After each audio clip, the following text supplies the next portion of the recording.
Oke, welcome back. Di sini kita akan bahas berita lagi karena lagi seneng bahas berita ya. Nah, di sini kita datang dari Kominfo di mana kita dihebohkan di mana Menkominfo Pak Budi Ari Setiadi itu menerima anugerah bintang Mahaputra Pratama. Nah, seperti yang kalian tahu, Menkominfo adalah salah satu kementerian ya yang di tahun ini cukup banyak mengalami ya cukup banyak disorot lah ya di masyarakat. Mulai dari bagaimana dia menangani judi online hingga ada sebuah insiden hacker ya kan. Kenapa dia masih bisa dapat anugerah bintang Mahaputra Pratama ini? Nah, di sini kita settle down dulu dan jangan menghujat semuanya gitu kan. And kita lihat semuanya dari segala sisi gitu. Jadi di sini apa itu anugerah bintang Mahaputra?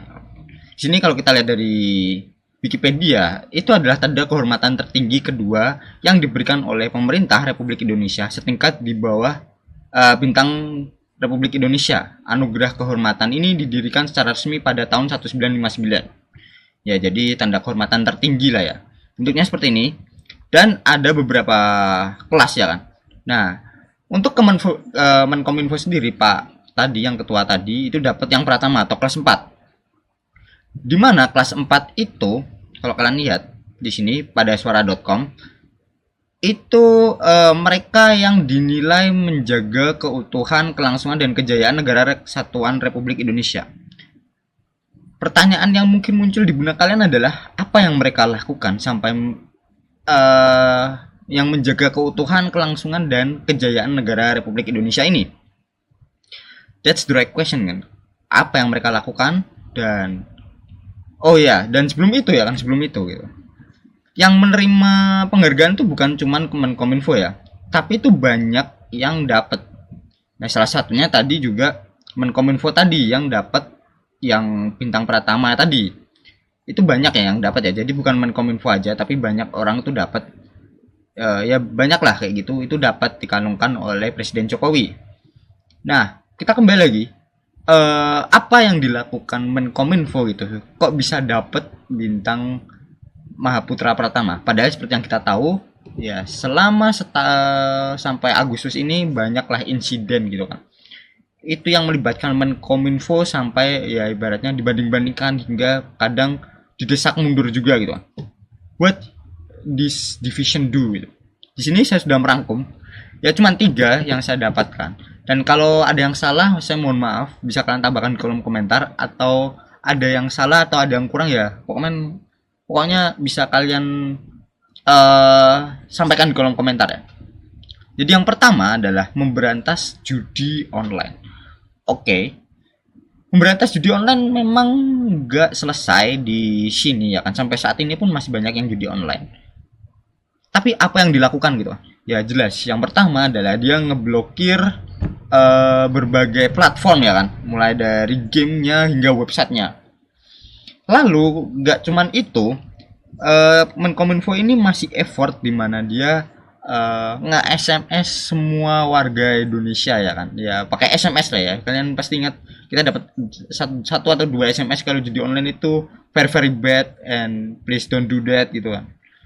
Ya walaupun dengan SMS itu kita tidak langsung berhenti, habis dapat SMS, oh ya ini buruk ini, jangan dilakuin lagi. Nah kan nggak mungkin kan. Walaupun zero effect gitu, tapi mereka tetap belajar untuk ya ngeblokir semuanya gitu.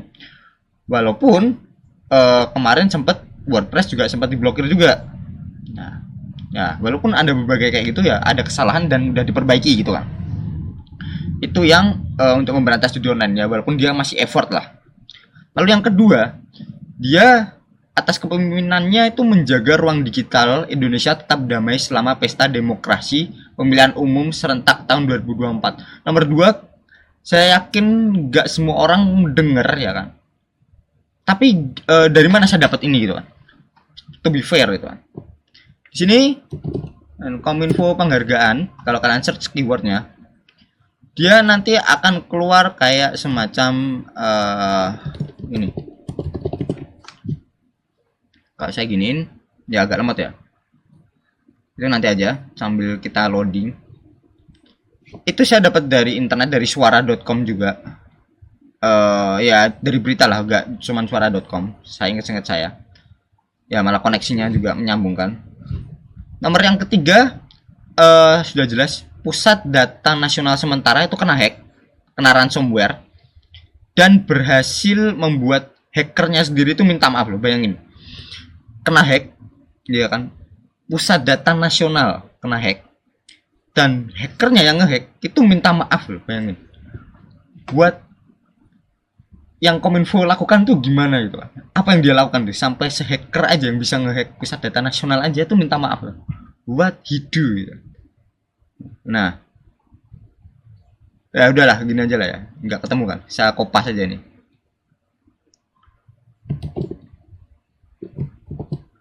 Kopas Kominfo.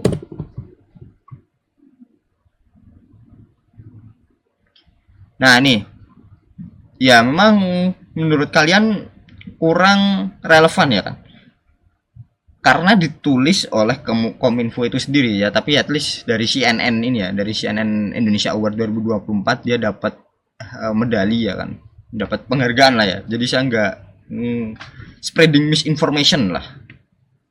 Nah lalu kembali yang nomor 3, berhasil membuat hackernya minta maaf, dan di sini saya kurang tahu ya apakah ya kurang menelisik lebih dalam lah ya, apakah datanya itu berhasil kembali atau tidak gitu, berhasil kembali atau tidak itu, walaupun udah ke hackernya itu udah minta maaf gitu kan, dan sebagai pembelajaran gitu.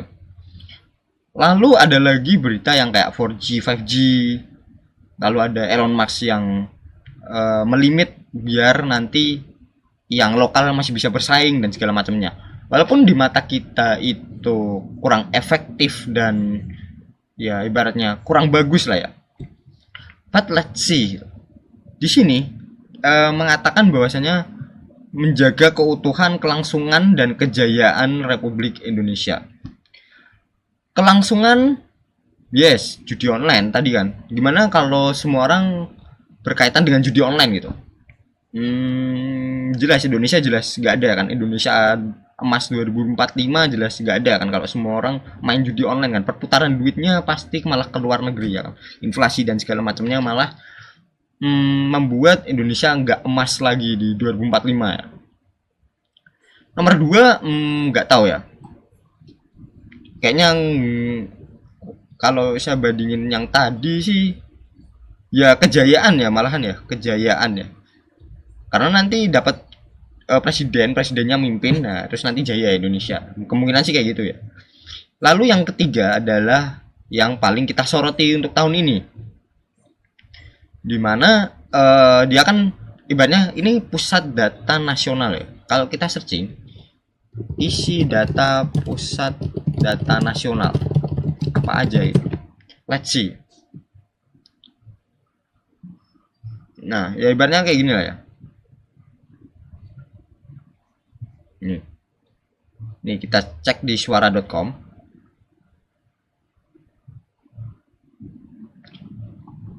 Isinya apa aja gitu kan. Ini dari suara.com juga. Bagi yang nggak tahu enkripsi itu apa, jadi enkripsi itu ibaratnya kalian nama, misal saya Brahma gitu. Nanti Brahma ini kalau masuk di database itu nggak tulisan Brahma doang, tapi nanti akan ganti ke tulisan yang lain gitu. Nah, itu yang Brahma tadi itu namanya adalah plain text. Sedangkan yang udah ganti di database atau tempat penyimpanan itu namanya ciphertext. Pengubahan itu tadi itu ada berbagai metodenya. Contohnya yang paling aman itu SHA-256, tapi ada lagi berbagai yang kurang aman lah. Untuk bank dan segala macamnya itu pakainya biasanya SHA-256. Selain daripada itu panjang ya kan, 256 digit ya, ibaratnya itu cukup panjang ya kan. Itu juga pakai salt namanya. Salt itu tuh ibaratnya ya kayak bumbu rahasianya lah untuk menciptakan enkripsi itu. Jadi mungkin beda dikit aja saltnya antara bank satu dengan bank yang lain, sama-sama pakai SHA-256, itu nanti hasil enkripsinya bisa berbeda gitu.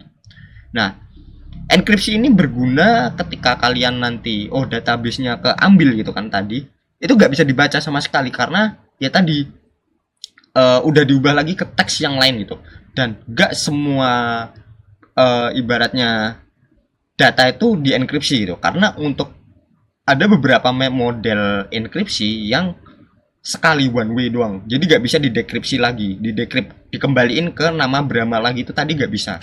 Nah makanya nggak semuanya gitu, dan mungkin ya normalnya sih password aja sih yang di enkripsi kalau saya sih. Nah nih, isi dari PDN ini adalah infrastruktur ya, salah satu isi, berarti ada banyak isi di dalam situ.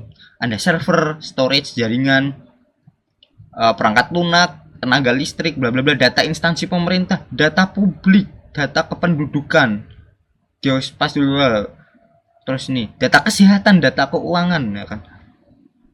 Nah, aplikasi, nah, banyak juga. Nah, di sini jelas memang krusial kan. Apakah dapat udah diambil atau belum, udah diperbaiki atau belum, saya belum tahu. Pastinya sudah ya kan, karena sudah terlihat oleh masyarakat ya. Nah, dan yang paling concern adalah membuat hackernya itu minta maaf. How they do it is still a mystery. Iya kan. But yeah, they done a pretty good job ya kan. Walaupun pentas tebusan dan ya I don't know kelanjutannya. Nah, jadi kalau dilihat dari sini, dia sudah menjaga keutuhan, dia sudah mengambil datanya kembali, ya ibaratnya membuat hackernya minta maaf ya kan. Kelangsungan dengan mencegah judi online, walaupun judi onlinenya belum selesai ya kan. Kita juga gak bisa nyalain pemerintah kalau SDM-nya juga tetap niat untuk mencari celah ya kan. Nah, platform diblokir, website diblokir, semuanya diblokir, tapi pakai VPN ya percuma ya kan. Tetap ada celah yang bisa dimanfaatkan untuk tetap melakukan judi online gitu. Lalu kejayaan, kejayaan berarti tadi ya, ke atas kepemimpinan dalam menjaga ruang digital Indonesia bla bla bla bla bla tahun 2024 itu tadi dari ya websitenya Kominfo sendiri ya kan, tapi dari CNN Indonesia Award 2024. Seems pretty good job ya kan. Nah jadi bagi kalian yang bertanya kok bisa dapet gitu kan, nah jangan menghujat, kita cari dulu kebenarannya di mana. Ya kayak gitu tadi, ada dia dalam tanda kutip sudah dinilai menjaga keutuhan, kelangsungan dan kejayaan negara, NKRI lah ibaratnya. Nah, udah disematkan ada 4 lah, kelas 4 Pratama itu yang diperoleh oleh Menkominfo. Nih, nah gak cuma satu orang, itu ada 61 hingga 39 lah ya, sekitar segitu. Nah, dan itu Menkominfo Pak Budi Aristiadi. Nah, jadi di mata Pak Jokowi ini dia sudah mendapatkan ya ibaratnya tadi sudah memenuhi kriteria yang tadi ya. Dan walaupun begitu saya tidak yakin apakah cuma kriteria ini aja. Ini saya dari suara.com. And mungkin itu, and see you.